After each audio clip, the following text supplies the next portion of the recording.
что чувствуете? Сейчас вот такое непростое время, все пытаются найти какие-то ответы для себя.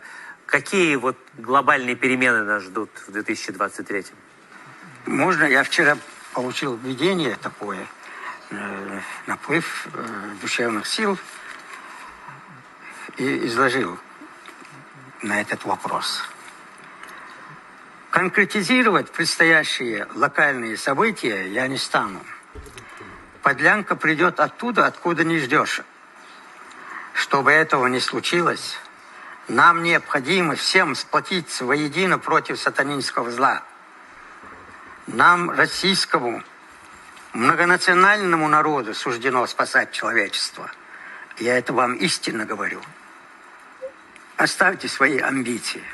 Давайте сплачиваться вокруг руководства, мобилизовать нужно необходимо свои чистые намерения, душевные порывы против империалистического зла, которые ради наживы могут поступиться даже нашей планетой, нашей дорогой планетой, которая была мне показана, как я рассказывал вам, красивая планета.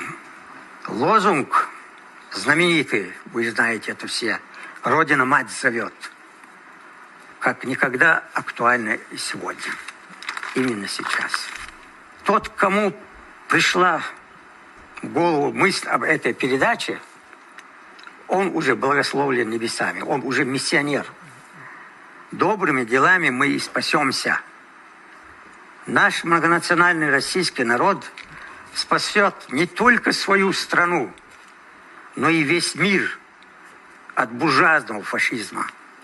Я уверенно заявляю вам, что в этом плане Россия и есть Мессия.